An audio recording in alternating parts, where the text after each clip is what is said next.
My name is Carmela. I'm 59 years old, and the day my parents told me I owed them everything, something inside me cracked.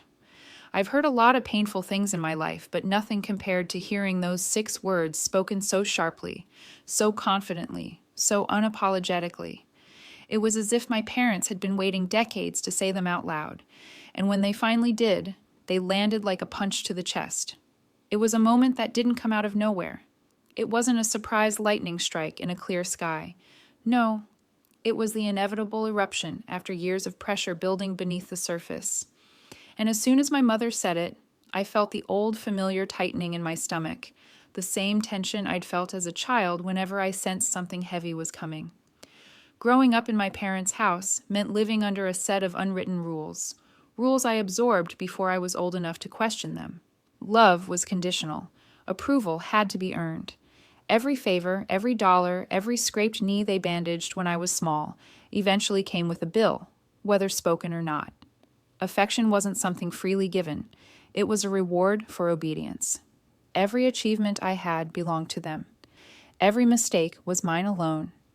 And throughout my childhood, I was reminded again and again that I should be grateful. They kept a roof over my head and food on the table, as if raising me were some monumental favor I needed to repay. I learned early that gratitude wasn't enough unless it came with service. By the time I was a teenager, I was working 2 part-time jobs. First at a small diner after school, then cleaning rooms at a roadside motel on weekends. I told my friends I was saving for college. The truth was, most of what I earned went straight into the household. My father always said it was normal for kids to pitch in when the family was struggling. He framed it as responsibility, as duty, a word he liked to repeat like a mantra. This is what families do, he told me. Everyone works, everyone contributes. What he meant was, you contribute, we collect. At 19, when I talked about moving out, my mother burst into tears and told me I was abandoning them. My father reminded me of every meal they'd cooked, every Christmas gift they'd bought, every ride to school they'd given me. We've given you everything, he said, as though the basics of parenting were a generational loan accruing interest. I stayed 2 more years, not because I wanted to, but because guilt was a stronger chain than any metal ever forged. At 21, when the roof of the house started leaking, my parents panicked. They insisted we didn't have the money for repairs. Contractors quoted prices they claimed were outrageous. I had just saved enough to move into a tiny studio apartment of my own, but instead of signing the lease, I handed over the money. I didn't stop there. I took time off work, bought the materials myself, and helped rebuild the roof with my own hands. I was young, strong, and optimistic then. I believed that helping them was what a good daughter was supposed to do. I believed they'd appreciate it, that they'd remember my sacrifice, that maybe finally I'd be enough. But the gratitude I hoped for never came. The roof stood strong for decades, but my parents never acknowledged the effort behind it. Over the years, I'd help with groceries when they needed them, drive them to medical appointments, lend them money they never paid back, all while raising my own 2 kids, managing my own home, and trying to carve out a life that felt separate from the one I'd grown up in. Yet the pattern never truly broke. Whenever my parents needed something, I was the first person they called, not out of love, but out of expectation. Still, I held on. I told myself they were old-fashioned. I told myself their mindset was just a product of how they were raised. I told myself families were complicated, and maybe all of that was true. But the older I got, the clearer it became that their view of me hadn't changed since childhood. I was still their resource, their safety net, their guarantee. That delusion came crashing down the afternoon they called me. I remember exactly where I was standing, in my kitchen, sunlight slanting through the window, the smell of fresh basil from the plant on my counter filling the room. My phone buzzed, and when I saw my mother's name, I assumed it was something normal.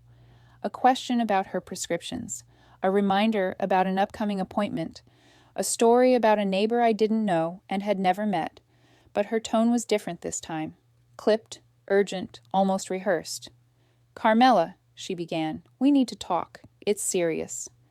That word, serious, sent a ripple of dread through me. It was the same tone she used when I was a child, the tone that meant something was about to be placed on my shoulders. My father's voice came next, gruff and impatient. "We need your help," he said. "Something needs to be taken care of right away." Before I could ask what it was, my mother took the phone back and said the sentence that started everything. "You owe us, Carmela.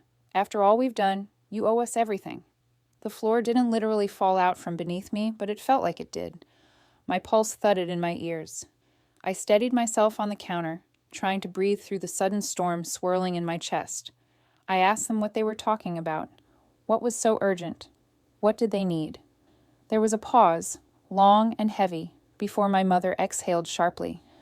"We need a favor," she said, "and we don't think you're going to like it." They tell her they need an urgent favor, one she definitely won't like. The moment I heard my mother say the number 12,000, my heart nearly stopped. I've lived long enough to know that certain numbers carry weight, but 12,000 hit me like a brick to the chest. My mother didn't ease into it, didn't soften the blow, didn't even bother disguising the expectation wrapped neatly around the demand. She just said it plainly, as if it were the most natural thing in the world. As if asking your daughter for $12,000 was the same as asking her to pick up a carton of milk on her way home. I stood frozen in my kitchen, one hand still gripping the edge of the countertop. I could hear the faint hum of the refrigerator behind me, the ticking of the wall clock, the soft clatter of the wind chimes on my porch, all of it suddenly too loud, swallowing the quiet disbelief that settled over me. 12,000 for what exactly? I finally asked, surprised by how level my voice sounded, despite the jolt of panic running through me. What is going on? My mother exhaled dramatically, the way she always did when she wanted to remind me how exhausting it was to explain things to me. "Carmela, the roof is failing. It needs to be replaced immediately. We've already gotten several quotes, and they're all right around 12,000. Some are even higher. Your father and I can't afford that kind of money. You know that." There it was. The tone. Layered thick with guilt, expectation, and a dash of accusation. The tone I had heard since childhood. The one that meant I was supposed to step up, take charge, and sacrifice whatever I needed to for the sake of family. But hearing her say I needed to hand over $12,000 because they hadn't prepared for basic home upkeep was something else entirely. "I don't understand," I said slowly. "When did you realize the roof was failing? How long has this been an issue?" Another sigh. "Carmela, don't start interrogating us. You know roofs don't last forever. We've been dealing with leaks here and there, but it's gotten much worse. It's urgent. We need to schedule the repairs this week." My pulse quickened.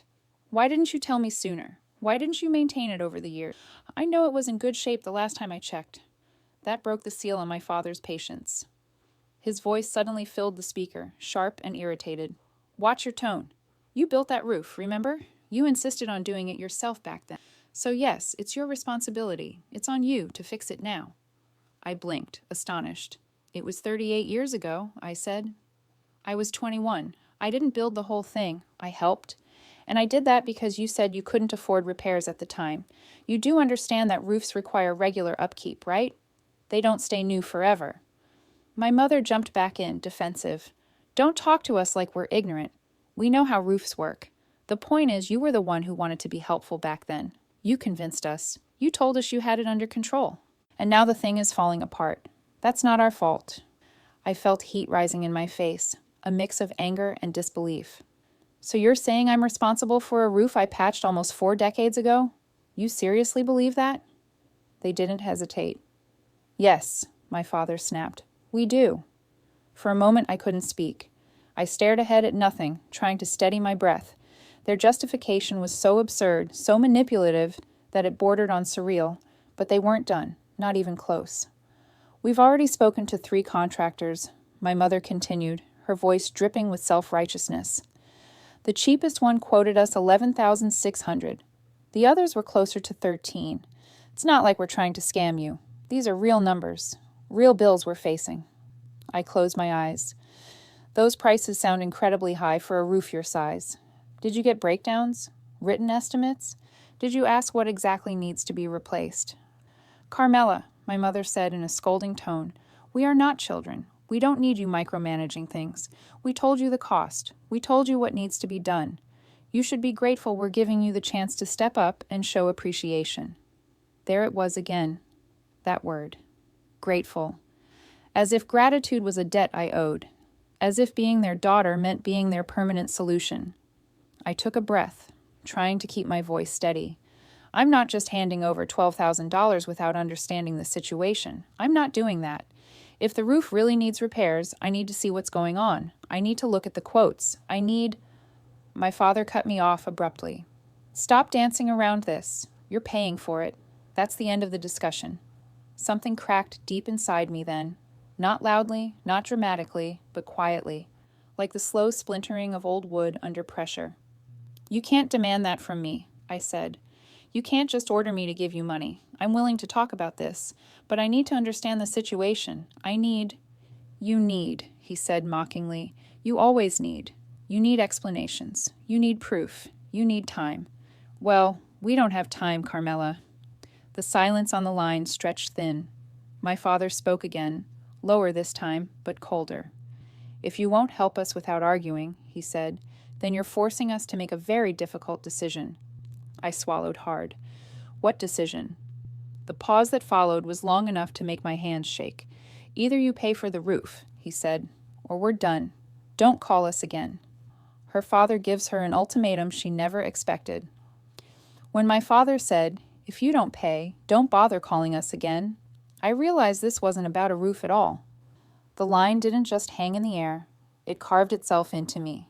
His voice was flat, almost rehearsed, and the moment he said it, something inside me went cold. Parents don't usually discard their children over a home repair bill. Not unless there's something deeper at play. Not unless the money is just the surface layer of a much older, much uglier truth. I stood there with the phone pressed to my ear, my heart thudding so hard I could feel it in my throat. Are you threatening to cut me off? I asked, stunned by how steady my voice sounded, despite the storm rising in me. I'm not threatening, he said. I'm setting boundaries. The irony of that nearly made me laugh. My father, the man who had never respected a boundary in his entire life, was suddenly a champion of them. This is emotional blackmail, I said quietly. You're trying to force me into doing what you want. He didn't deny it. He didn't even hesitate. If you want to call it that, fine, he snapped. You owe us. If you refuse to help your own parents, then you have no place in our lives. It took everything in me not to hang up right then. That wasn't the first time they'd weaponized silence or threatened withdrawal. It was just the first time they packaged it so bluntly. Growing up, their punishments weren't always loud. My father rarely shouted. He didn't need to. When I disappointed them, the house went quiet. My mother wouldn't look at me, and my father would speak only in clipped commands. Meals were silent. Days would pass without either of them acknowledging my presence, as though I'd become invisible. That silence was suffocating, a power play I didn't understand then, but I do now. They used affection as a tool, conversation as a privilege, approval as currency. And now, decades later, here it was again. The same pattern, dressed up in adult language, but just as cruel. Dad, I said softly, we're talking about a roof, a repair. I'm willing to help, but I need more information. I need to understand. You don't need to understand anything, he interrupted. You just need to do what a daughter should do. There it was, the script I'd lived under my whole life. Obey, comply, don't ask questions, just give. My mother took over, her voice trembling with that familiar blend of guilt and accusation. Carmela, we're not asking you to move mountains. We're asking you to help the people who raised you. You've always been a little selfish. This is your chance to do something meaningful for once. Those words landed like tiny knives. Always been selfish. If she knew how many times I stopped myself from screaming back over the years, she might rethink. I'd helped them for decades. Quietly, consistently, without thanks, without repayment, without acknowledgement. I'm not being selfish, I said, measured and calm despite my racing pulse. I just can't hand over $12,000 without making sure it's necessary. My mother scoffed. Of course. It's necessary. Why would we lie about that? That single question stuck with me because for the first time, I didn't have an answer. I had always assumed their exaggerations and manipulations were emotional, not financial. But now, with numbers involved, with ultimatums involved, I found myself wondering, were they telling the truth at all? When did you get the quotes? I asked. Which companies gave you the estimates? It doesn't matter, my father muttered. Of course it matters, I said. If you really need help, I need to understand the situation. I'm not refusing to help. I'm asking for clarity. We don't want alternatives, my mother snapped. We don't want lectures. We want the roof fixed. Period. I can pay for part of it, I offered. Or I can help you find a better priced contractor. Or I can come over and look at the damage myself. But I'm not sending $12,000 to anyone until I... No! My father barked. No alternatives, no half measures. You're paying the full amount or you're abandoning us. Abandoning. Another guilt word. Another anchor. Another familiar refrain. I closed my eyes. You're not being fair, I said. You're pressuring me into something without giving me a chance to make a responsible decision. You don't get to lecture us, my father said. Not after everything we've done for you. I felt something in my chest shift. Not crack, not break, but shift. Like a puzzle piece snapping into place after years of being forced into the wrong spot. I realized that this entire conversation, this entire demand, this entire crisis wasn't about a roof. It wasn't about leaking shingles or contractor quotes or water damage. It was about control. It was about reminding me of my place. It was about them rewriting the rules of our relationship to keep me trapped. I'll come by the house tomorrow, I said finally. I want to see everything myself. My father groaned loudly. Why can't you just do what we asked? Why do you have to make everything so difficult? My mother sighed. If you were a good daughter, she murmured, you wouldn't question us like this. You'd just help. I'll be there tomorrow, I repeated firmly. We can talk in person. Before they could argue more, I ended the call. My hand shook as I set the phone down. I didn't speak for almost a full minute. I just stood there, staring out the window at my quiet street, trying to steady my heartbeat. My spouse, Dana, walked into the kitchen just then. She took one look at me and frowned. Carmela, what happened? You look pale. I told her everything. The demand, the guilt, the ultimatum. Every word spilled out of me with a mixture of frustration and exhaustion. When I was done, Dana put her hand over mine. You can't give in, she said gently. You know that, right? If you cave to this, they'll never stop. You've spent your whole life trying to earn love that should have been freely given. You don't owe them $12,000, and you certainly don't owe them control. Her words softened something tense inside me. I just want to do the right thing, I whispered. You are, she said. Going there. Seeing for yourself, standing your ground. That's the right thing. She was right. And I knew deep down that visiting the house was the only way forward. I had to see the supposed damage for myself, even if my stomach churned at the thought of stepping back into the house that shaped me. The next afternoon, I got in my car and started the familiar drive toward my parents' neighborhood. The same route I'd taken hundreds of times, though never with this kind of dread pressing against my ribs. But when I turned onto their street, what I saw made me grip the steering wheel so tightly my knuckles went white. Carmela drives to the house, and what she finds outside the home shocks her. I expected a crumbling roof, not a brand new truck parked in the driveway. The sunlight hit the metallic blue finish so sharply that it nearly blinded me as I pulled up. A brand new truck, still sparkling like it had just rolled off the dealership lot. Chrome accents gleaming. Tires so black they looked freshly polished. Temporary plates still taped to the back window. I stopped my car halfway up the driveway, unable to move for a moment. A new truck. A brand new truck. And yet, they claimed they couldn't afford a roof repair? Claimed they were so financially desperate that I needed to hand over $12,000 immediately? The math didn't make sense. The story didn't add up. But the image of that truck sitting smugly in the driveway? That told me far more than either of their voices ever could. I stepped out of my car slowly, still staring. I wasn't angry yet. I was stunned. Shock has a way of cooling the blood before the heat rushes in. And in that moment, the cold was sharper than anything.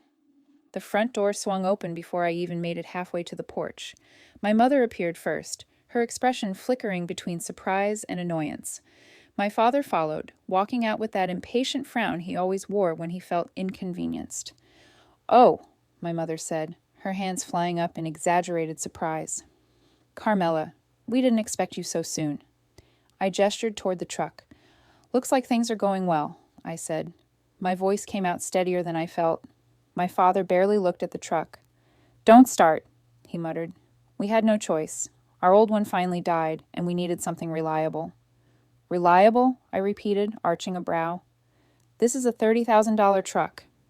My father waved his hand dismissively. We got a deal. My mother's arms folded across her chest. Why are you focused on that? We told you the roof is what matters. It could collapse any day. I glanced at the house. The shingles looked aged, sure, but not like they were on the verge of giving way. No sagging, no missing panels, no water stains along the eaves, nothing that screamed emergency. I'm here to see the damage, I said. Show me. They both hesitated. Just for a second, but enough. My father cleared his throat. We already explained. The contractor said, I'll look myself, I said. You know I used to do this work. I'll climb up and check the condition before we talk money. My father muttered something under his breath. My mother looked like she wanted to object, but thought better of it. The tension between them shifted, a silent exchange I'd witnessed my whole life, the look that meant, don't push too hard, or she'll question us more. I walked past them, grabbed the ladder leaning against the side of the garage, and climbed up onto the roof. My muscles remembered the movement instantly, the balance, the weight, the familiar scrape of shingles under my palms. Up close, the truth was unmistakable. The roof was worn. The shingles were weathered, a few cracked, some curling at the edges. It definitely needed maintenance. But urgent? Catastrophic? Dangerous? Not even close. I called down from the edge. This is normal wear. It needs patching, maybe a few sections replaced, but it doesn't need a full $12,000 rebuild. My parents exchanged another silent look, this one sharper. My mother cupped a hand around her mouth. The contractor said, Which contractors? I pressed. Who gave you the quotes? Did you get them in writing? My father scowled up at me. You're being nosy. You don't need every detail. You just need to fix what you started years ago. I felt my jaw tighten. That's not how roofs work, Dad. You can't blame me for the condition of something I worked on 38 years ago. And I'm not paying money I don't have proof for. He crossed his arms. We didn't ask for your inspection. We asked for help. No, I said firmly, climbing down the ladder. You demanded money. There's a difference. My mother stepped forward. Carmela, stop making this difficult. You don't understand what we're dealing with. I'm trying to, I replied. I came here to understand. But so far, all I see is a perfectly fine roof needing moderate repairs, and a brand new truck you didn't mention. My mother's face tightened. We needed that truck. That shouldn't concern you. It concerns me, I said, when you claim to be broke. My father's nostrils flared. You're overstepping. No, I said calmly. I'm noticing. A long silence followed. Their expressions stiffened into that familiar wall. The same one I'd faced as a child whenever I asked questions they didn't like. The same wall that said, you don't get to challenge us, but I wasn't a child anymore. And I wasn't letting the conversation end there. Let's go inside, I said, motioning toward the house. I want to see the quotes, the paperwork, everything. My mother stuttered. The kitchen is a mess. I don't care, I said. Show me. Reluctantly, they shuffled inside ahead of me. The house looked the same as always. Too many trinkets, too many collectibles, everything arranged like a cluttered museum of impulse buys. The evidence of overspending was everywhere, as obvious as the truck sitting outside. Where are the estimates? I asked. My father opened a drawer near the phone, but closed it again quickly. They're somewhere. We'll find them later. I stepped closer. Why not now? Carmela, enough, my mother snapped. You're treating us like criminals. We don't deserve this kind of interrogation. I'm treating you like two people asking me to hand over $12,000, I replied. That requires answers. I looked around the kitchen again. Bills piled on the table, receipts scattered, papers everywhere. Something wasn't right, and the tightness in my chest confirmed it. As my parents bickered in low, frantic whispers, something on the counter caught my eye. A thick, cream-colored envelope, half buried under a stack of magazines.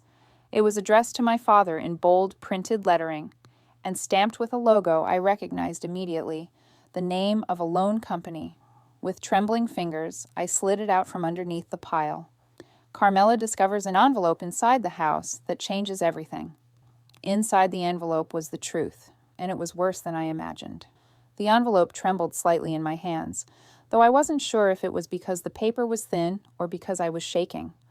I already had a feeling, a sinking, heavy feeling, that whatever sat inside wasn't going to be about a roof. And the moment I slid my thumb beneath the flap and pulled out the stack of papers, my breath caught. Bills, unpaid bills, dozens of them.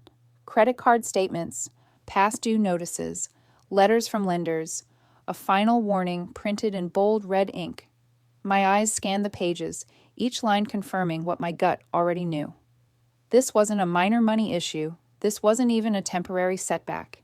This was a financial disaster, one that had clearly been spiraling for months, if not years. The first credit card statement nearly made me sit down.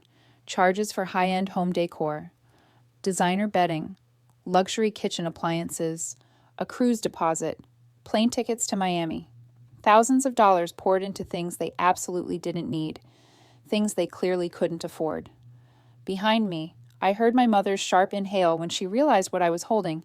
"Carmela!" she gasped. "Put that down. That's private." I ignored her and continued flipping through the pages. There were purchases from electronics stores. New televisions, tablets, even a home sound system. Multiple charges from a home shopping network. And tucked toward the back of the stack was the worst of it. A loan agreement. A high-interest personal loan. 24% interest. A balance that had ballooned because they hadn't been making payments. I stared at the number on the page. They owed far, far more than $12,000. The roof was just the excuse. The money wasn't for repairs. It was for plugging holes in a sinking ship. I lowered the papers slowly, feeling a wave of nausea wash over me. "What is all of this?" I asked, turning to face them both. "Why didn't you tell me you were in this much debt?" My father's nostrils flared, the same way they did when he felt cornered. My mother's eyes darted from the bills to me and back again, her face rapidly shifting from indignation to panic. "You shouldn't be going through our things," my father snapped. "That's snooping. Completely disrespectful." "Snooping?" I echoed, stunned. This envelope was sitting on the counter, in plain sight, and you demanded $12,000 from me with no explanation. I think I deserve to know the truth. My mother's lower lip trembled. You're judging us," she stammered. "You always do this. You look at us like we're irresponsible children." I blinked hard, trying to swallow the rush of disbelief. "I'm not judging you," I said, keeping my voice controlled. "I'm trying to understand. You told me the roof was the emergency. You made it sound like you were on the verge of losing the house, but this—" I lifted the stack of bills. "This is something entirely different. You're drowning in debt. Credit card debt, loan debt. And you didn't tell me any of it." My mother covered her mouth with her hand like she'd been mortally wounded. "I knew this would happen," she cried. "I knew if you found out you'd look down on us." "I'm not looking down on you," I insisted, "but I am shocked and hurt. You tried to manipulate me into paying off your financial mistakes." My father's jaw clenched so tightly that a vein in his temple pulsed. "Financial mistakes?" he said slowly. "The only mistake we made was believing you'd be willing to help." "I am willing to help," I said. "But not like this. Not without honesty. Not without transparency." My mother's tears spilled over, but I recognized them. Not the tears of remorse. The tears of strategy. Tears designed to make me feel like the villain. "You're acting like we've done something wrong," she sobbed. "You lied," I said, my voice firm but not raised. "You told me the roof was collapsing and needed immediate repairs. You tried to guilt me into sending you $12,000, but none of that was true." "It is true," my father barked. "The roof needs work." "Yes," I agreed, "work. Maintenance. Not a replacement. Not $12,000. You used the roof as a cover story because you didn't want to admit you'd been spending money you didn't have." He took a step toward me, pointing a finger in accusation. "You owe us. Whether the money goes to the roof or to our bills, you owe us. We raised you. We fed you. We gave you everything. And this is how you repay us? By snooping? By lecturing us like we're incompetent?" I felt a tiredness settle into my bones, the kind that doesn't come from physical exertion, but from years of emotional strain. Years of being told I owed them because they did the bare minimum of parenting. Years of bending myself into impossible shapes to earn affection. Years of being the responsible one, the helpful one, the one who cleaned up the messes they created. But this was the worst yet. Dad, I said quietly, raising me was your job. Not a loan, not a debt I'm supposed to repay for the rest of my life. You can't rewrite history just because you're in trouble. He scoffed loudly. Unbelievable. Absolutely unbelievable. We didn't ask for much. And now you want to lecture us on responsibility? You've always been ungrateful. There it was again. The word that had followed me my entire life. Ungrateful, selfish, difficult. Words meant to keep me small. Words meant to keep me obedient. I'm not ungrateful, I said. But I won't be manipulated. Not anymore. My mother burst into louder sobs, clutching her chest. I can't believe you came here just to judge us, she wailed. Your own parents. I set the envelope down on the table, carefully and deliberately. I came here because I care, I said. I came here for the truth. And now that I have it, I need time to think. I can't make decisions based on lies. My father glared at me, his face now a stone mask. We don't need your judgment. We need your help. And I need honesty, I replied. The three of us stood in that cramped kitchen, surrounded by clutter and evidence of their overspending, everyone breathing too heavily, the air thick with accusation and hurt. And in that moment, I realized something with startling clarity. I couldn't untangle this alone. I needed someone who understood finances, someone who could help me see the situation clearly, someone who could cut through the manipulation and emotion and give me real guidance. And I knew exactly who to call. Carmela realizes she needs professional advice, and she knows exactly who to call. I never thought I'd involve an expert in a family matter, but they left me no choice. I sat in my car outside their house for several minutes before I could even bring myself to turn on the ignition. The envelope of unpaid bills lay on the passenger seat like a silent accusation, not against me, but against everything my parents had refused to admit. I felt angry, but beneath that anger was something much heavier, disappointment. And beneath that disappointment was a quiet, pulsing grief for the relationship I'd always wished I had with them, but never really did. I knew I couldn't rely on their explanations. I needed clarity, real clarity, hard facts from someone unbiased. So as I finally pulled away from the house, I reached for my phone and scrolled to the number of someone I knew I could trust. His name was Grant, a home inspector I'd worked with through the community housing nonprofit I volunteer with. He was fair, straightforward, and thorough, the kind of person who didn't sugarcoat reality or exaggerate for profit. He picked up on the second ring. Carmela, everything okay? I let out a shaky breath. I hope so, I said. I need your help. It's about my parents' roof. They're claiming it needs a full replacement, and the quotes they've mentioned sound extreme. Grant didn't hesitate. I can stop by today, he said. Where's the house? I gave him the address, and he told me he'd be there within 2 hours. Relief washed through me. Not because I expected good news, but because I needed the truth. I needed someone who wasn't tangled in years of emotional manipulation. The drive home felt longer than usual. My spouse, Donna, was waiting on the porch when I pulled in. She could see the tension in my face immediately. Bad? She asked gently. Worse, I replied, stepping into her arms. But Grant's coming. He's going to inspect the roof today. Dana nodded. Good, one step at a time. While I waited for Grant, I opened my laptop and began scrolling through state assistance programs. If my parents really were drowning in debt, and judging by that envelope, they were, then there had to be legitimate avenues for relief. Programs for seniors, debt restructuring plans, utility support, home repair grants for low-income households, and that's when I realized something that made my head spin.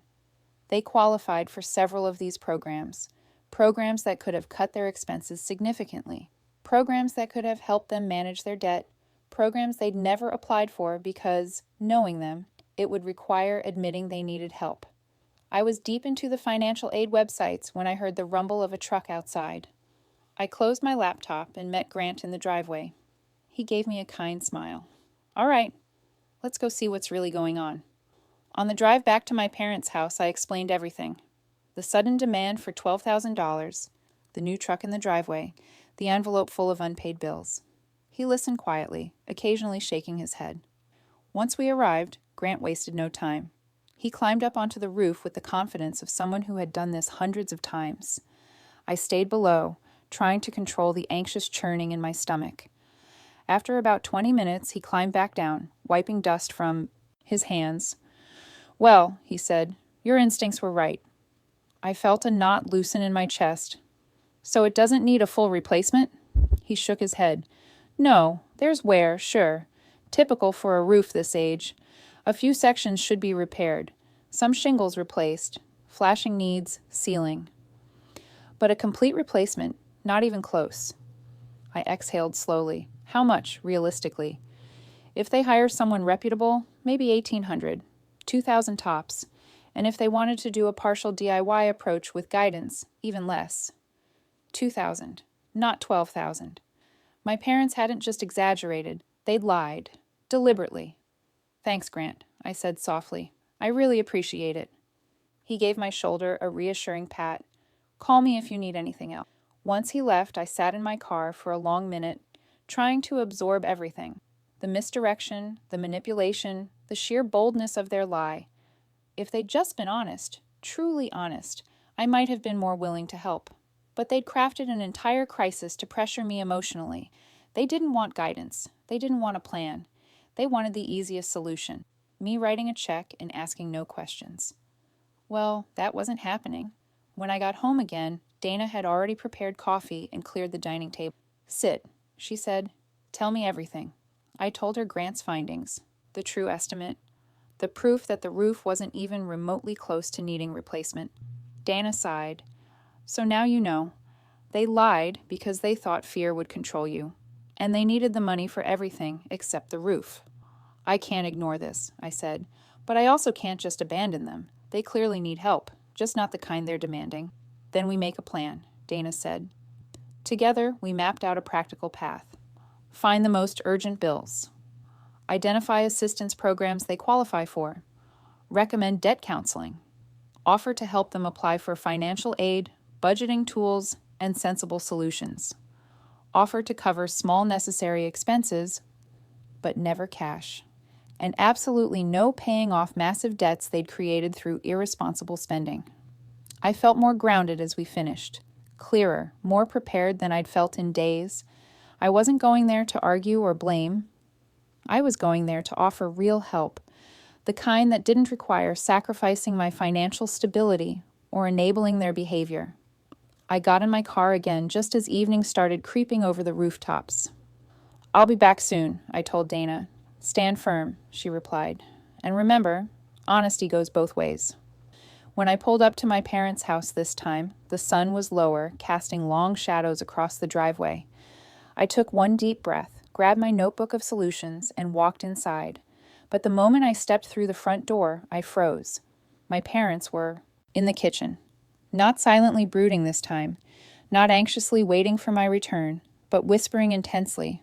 And I heard my mother clearly before either of them noticed me. "If guilt doesn't work," she murmured, "then we'll have to try something stronger." Carmela returns to the house and walks in on her parents discussing something shocking about her. They didn't know I was standing in the hallway when my mother whispered, "We'll guilt her until she breaks."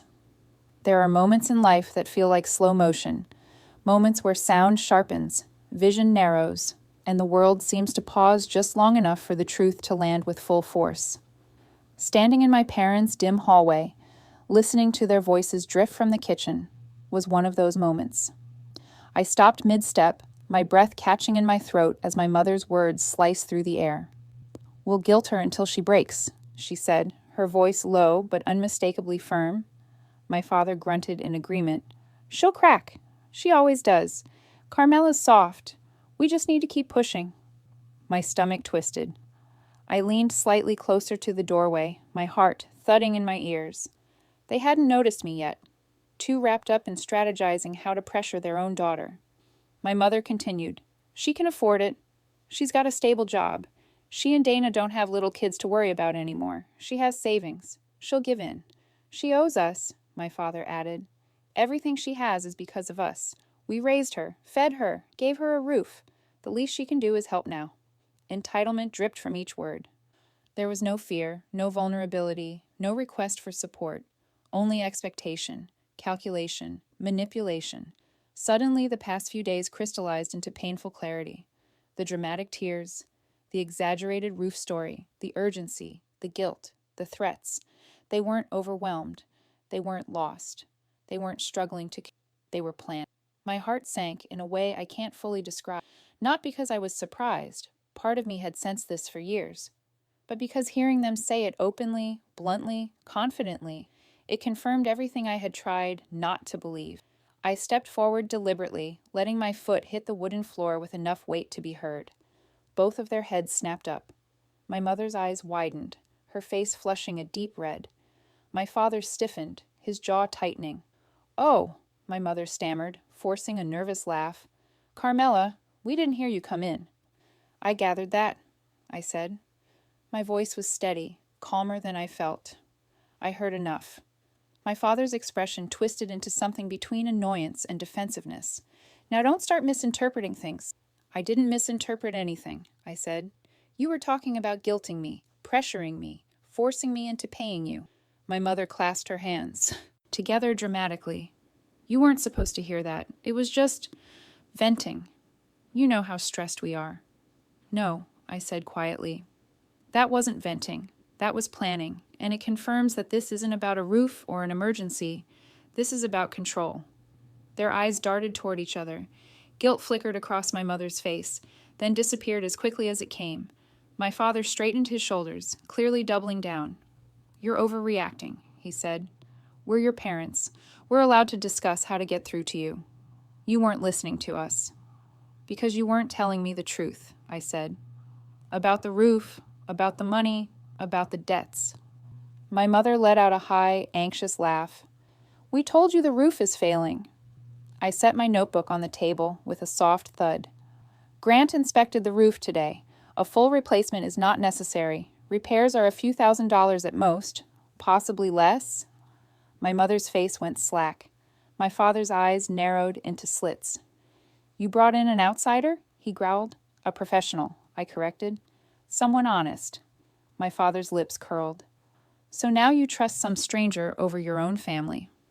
I met his gaze evenly. "I trust the truth. And the truth is the roof doesn't need what you said it does." My mother's voice grew shrill. "So what?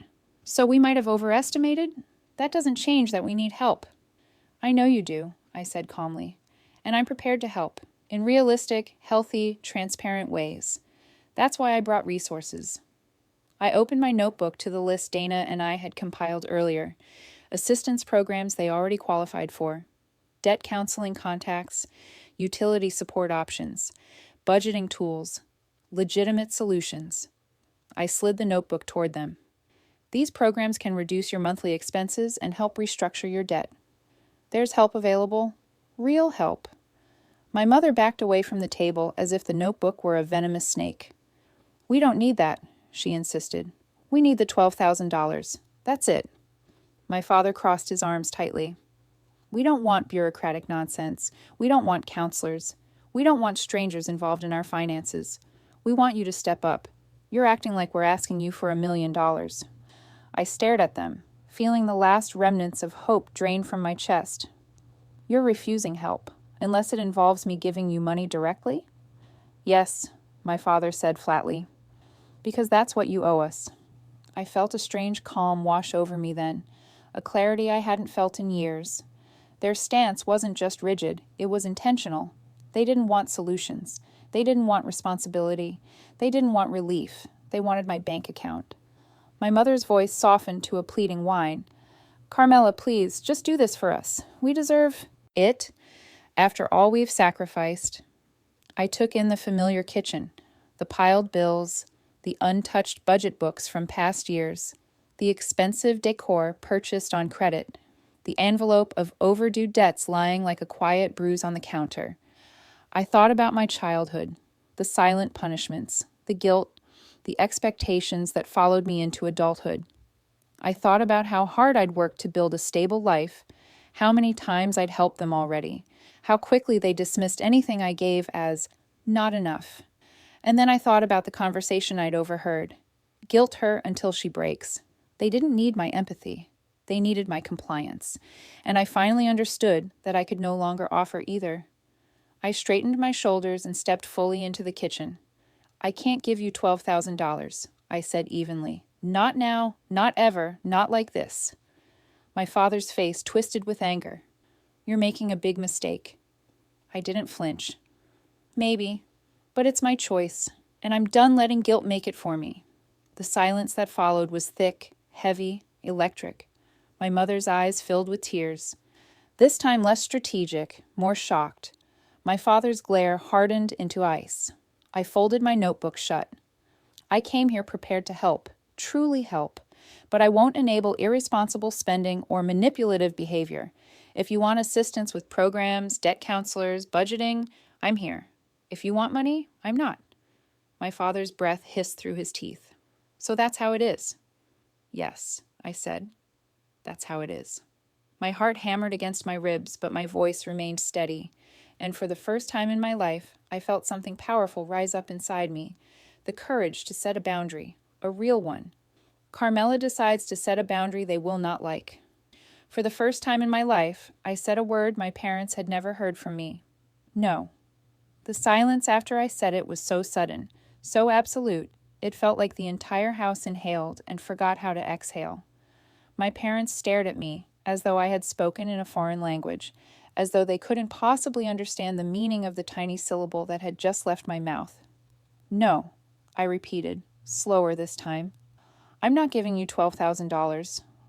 My mother's face twisted instantly, shock, betrayal, a deep, wounded horror as if I had just confessed to a crime. You're refusing? She whispered. You're refusing us? My father didn't whisper. He shouted. Unbelievable. He slammed his hand on the counter, making the old ceramic salt shaker rattle. After everything we've done for you, you stand there and deny us basic help? It's not basic, I said, keeping my tone calm, even though my pulse hammered in my throat. It's a huge amount of money, and it was asked for under false pretenses. My mother pressed a trembling hand to her chest. This is abandonment, she said dramatically. You're leaving us to suffer. You're turning your back on your own flesh and blood. No, I said. I'm refusing to be manipulated. There's a difference. My father's eyes narrowed into sharp slits. Manipulated? You think we're manipulating you? He laughed harshly. You've always been dramatic, always making yourself the victim. That hit a nerve, not because it was true, but because it was the exact line he always used whenever he wanted me to doubt myself. But I didn't doubt this, not anymore. You lied, I said evenly. You told me the roof was collapsing. You demanded money without explanation. You hid bills. You took out a high-interest loan. You bought a brand new truck. You created a story to guilt me into giving you money. My mother shook her head in frantic denial. We didn't lie. We just emphasized the urgency.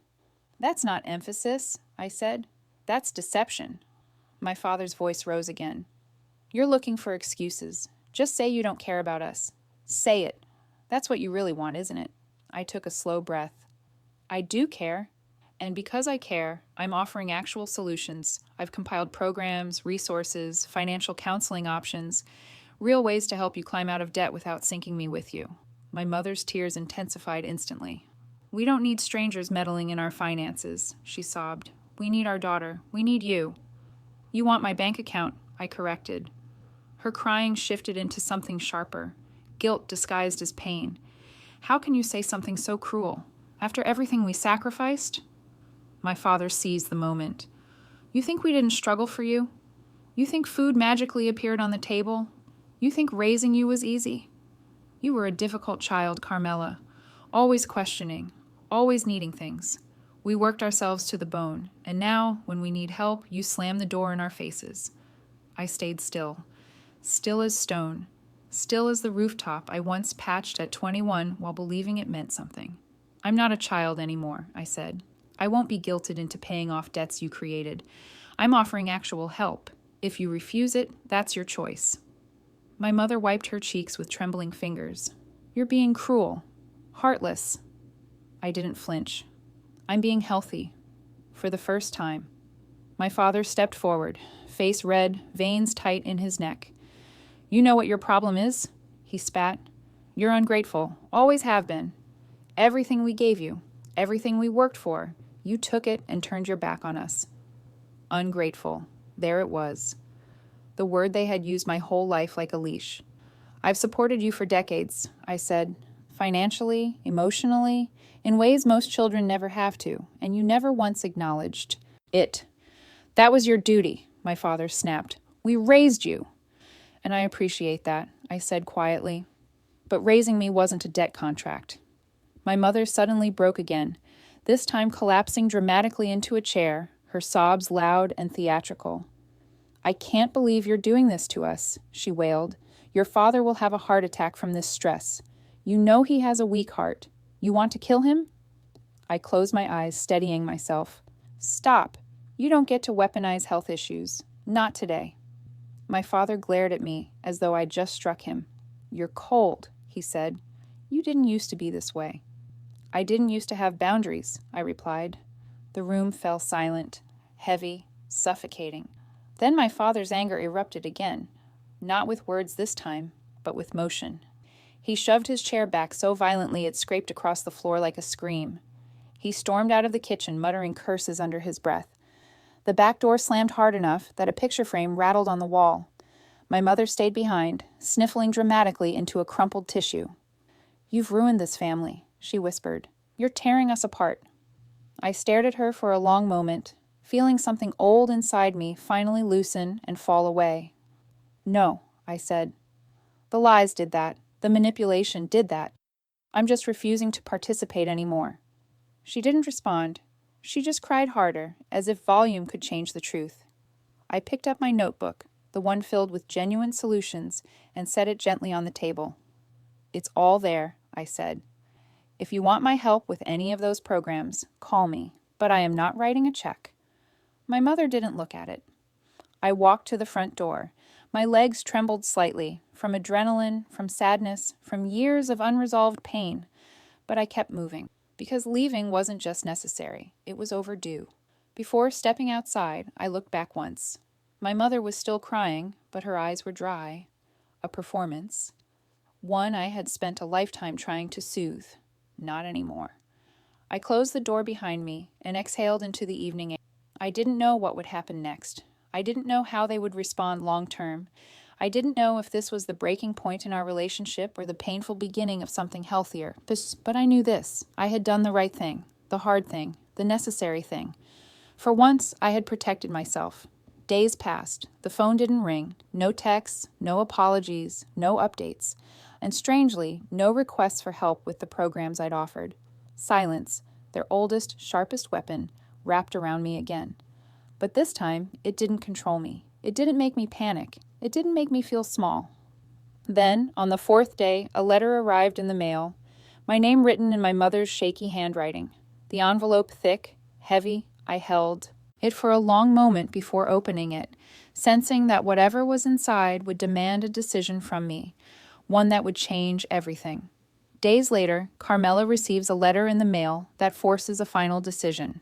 The letter claimed they were cutting me out of their lives, unless I paid.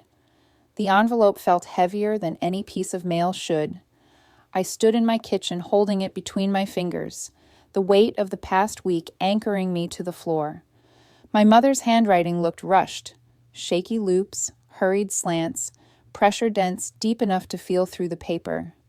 I knew before opening it that it wouldn't hold an apology. My parents hadn't apologized to me for anything since I was 7 years old. Still, there was a part of me, the child inside who still remembered hoping for approval, that whispered, maybe this time. I tore the flap open.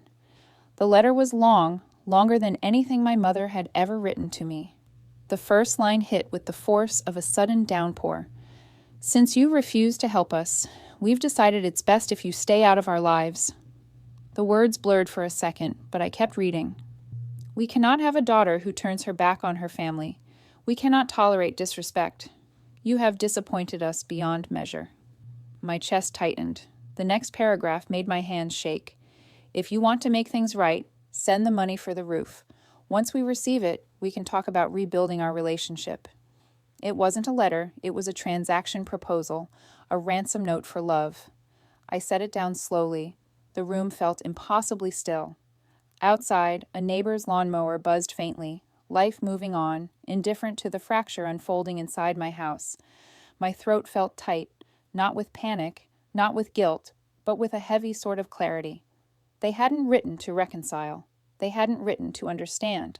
They hadn't written out of hurt, or fear, or grief. They had written to demand payment. A single sentence from the final paragraph stood out like a bruise. You owe us for raising you. That line, that belief, had defined my relationship with them my entire life. And for decades, I'd accepted it. I'd lived under it. I'd let it guide every major decision. Their approval had been a prize I never stopped trying to win, no matter how the target shifted or how tired I became. But as I reread those words now, something inside me settled. Not broken, not cracked, but settled.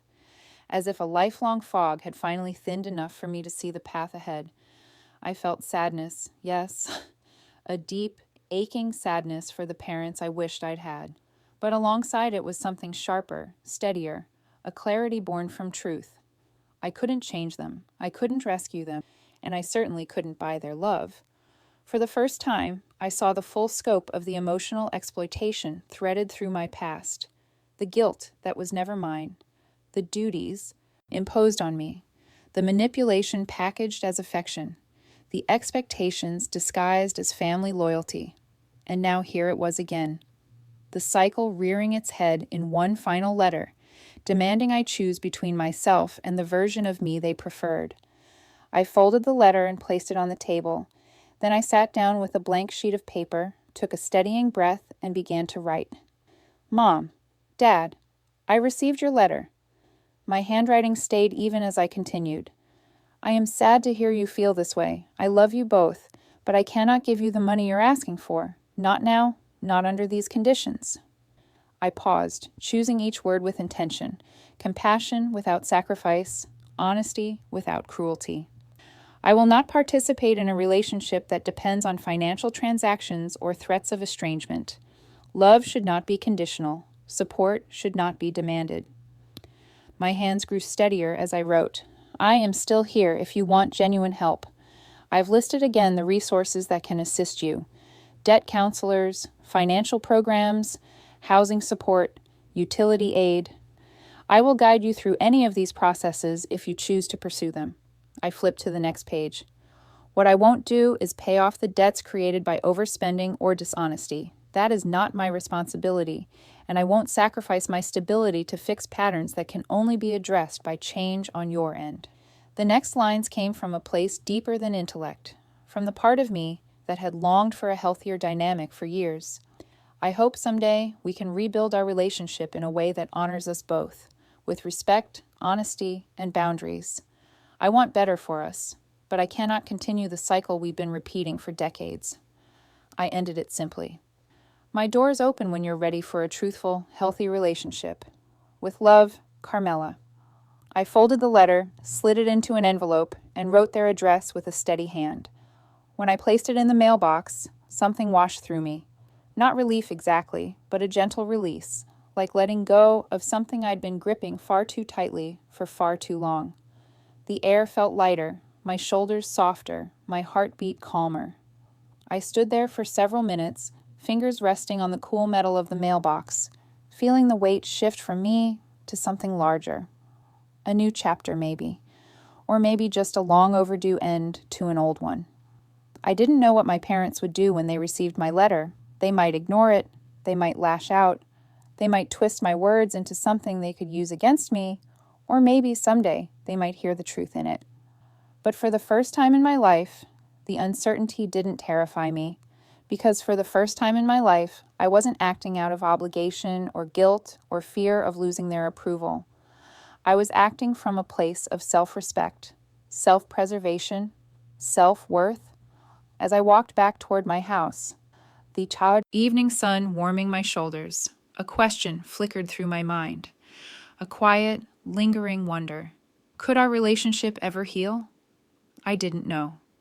But I finally understood something far more important. Whether it healed or not, I was allowed to choose myself.